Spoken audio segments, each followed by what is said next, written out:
Hi, it's me again, and Tim Davy, the boss of the BBC, is about to state the blimmin' obvious. Tim Davy of the BBC let down over scandals involving high-profile staff and shows. Has not breaking news, is it? I haven't read this. I don't read these in advance. I like to read them together, so I react the same as you react when you hear it, blah, blah, blah.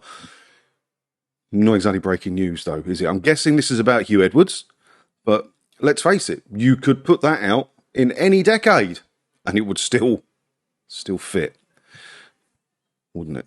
And if anything, Huw Edwards is one of the lowest scoring horrible people the BBC have put out. Let's see what he's got to say, shall we?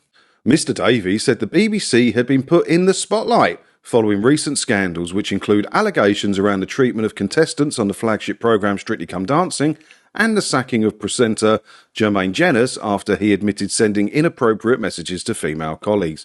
Meanwhile, the BBC also asked disgraced presenter Huw Edwards to return the estimated £200,000 salary he was paid between his arrest and pleading guilty to making indecent images of those while he awaits sentence. So it's only September. The year is far from over, and we've already had quite a lot of scandals from the BBC, some of them quite big. And these are the ones that are public. How many others are dealt with in-house by HR privately? It's a dirty, dirty, horrible corporation. There's so many other TV channels out there. Some of them do have the odd scandal here and there, but nothing like the BBC. They're like a magnet to it. Why are they demanding we pay them from our own pocket to support this sort of thing? I fail to understand it. In an email to BBC staff on Wednesday afternoon, seen by a PA news agency, Mr. Davy said he wanted to acknowledge this has been a demanding period for the BBC and everyone who works within it. As I've said before, if I did work within it, I would be looking for another job now before the ship finally sinks and the market's flooded with people looking for work in media. The shocking news about Huw Edwards and other stories concerning some of our high-profile shows have put the BBC in the spotlight, the 57-year-old wrote. It can be challenging for us all when the BBC becomes the headline. I don't think the news about Huw Edwards was that shocking to Tim Davy. I bet he knew all about it.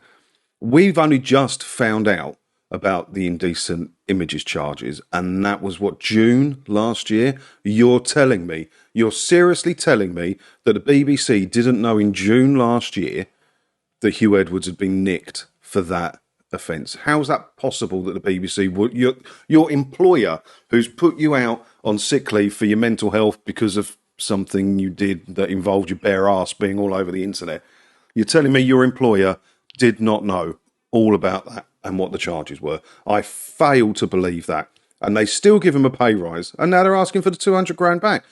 When he was nicked in June, why didn't you end his contract there and then? You can't tell me in Huw Edwards' contract there must be like a good behaviour clause, something like that, where he has to keep a squeaky clean image, and if that slips, I'm sorry, we have to terminate your contract. You're telling me in such a high-profile media role, they don't have a squeaky clean clause in the contract.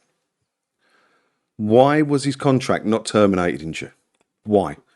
Because the BBC protect their own, and they always have. It goes all the way back to the 70s entertainers. We work for this wonderful organisation because we care about what it stands for and the role it plays in society. What role is that then? Mr. Davy covering up for sex offenders, is that it? A wonderful organisation. Even people who support the BBC are struggling with that at the minute. I know we have all felt let down and worried about the impact on the BBC, because of your jobs, not because of you care about the BBC. However, we hold ourselves to the highest standards.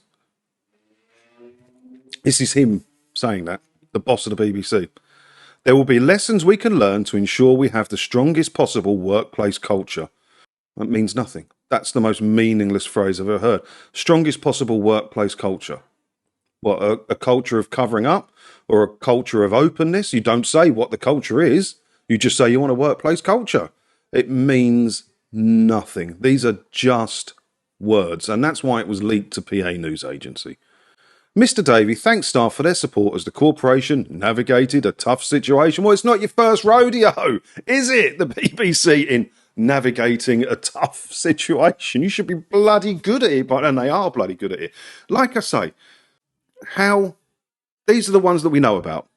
There will be more that were dealt with internally by HR that we'll never hear about. Lastly, he says, personally, on my watch, building a positive culture and making the BBC a great place to work is a critical priority, he added. There you go. That's the boss of the BBC. The boss of the BBC just spouting words that mean nothing. No, I'm going to come down on everyone who puts one foot wrong like a ton of bricks in this organisation. I am going to drain the swamp, for want of a better phrase that I stole from a weird-haired politician. Where's that?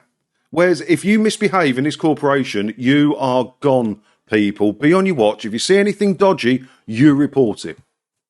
Where's that? He don't care.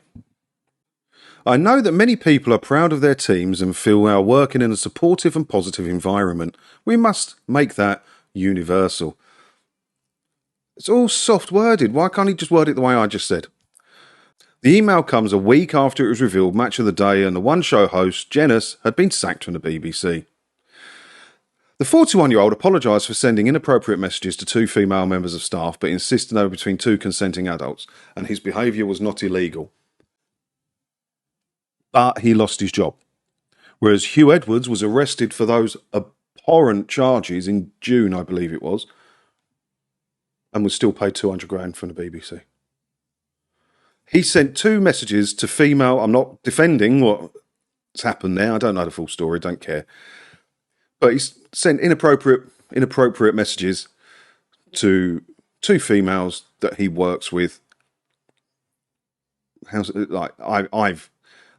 I've had some zero dignity moments with female colleagues at Christmas parties and stuff. I get it. Not illegal. Right? Immoral, maybe. Lost his job at the BBC. Huw Edwards kept his job for that long. What do you think about this? Let me know your thoughts on it down in the comments below. He doesn't sound like a good, strong leader to me. He sounds soft and weak. He should be threatening to come down like a ton of bricks on any member of staff that puts a foot wrong and puts the BBC in a bad light. All this building a positive workplace culture is soft. I think it's time someone with an iron fist turns that corporation around or shuts it down. Or we could just let it die on its own, which it is doing slowly, which is also good. But it's not happening fast enough for my liking. What do you think about this? Let me know your thoughts in the comments below. As always, thanks for watching. Hit all the buttons and everything. Finally hit 100,000 subscribers. If you're not subbed, please do hit the button. If you were subbed, check, because they have been previous where they've been unsubscribing people. Let me know your thoughts below, all of that stuff, and I'll see you in the next one. Ta-da.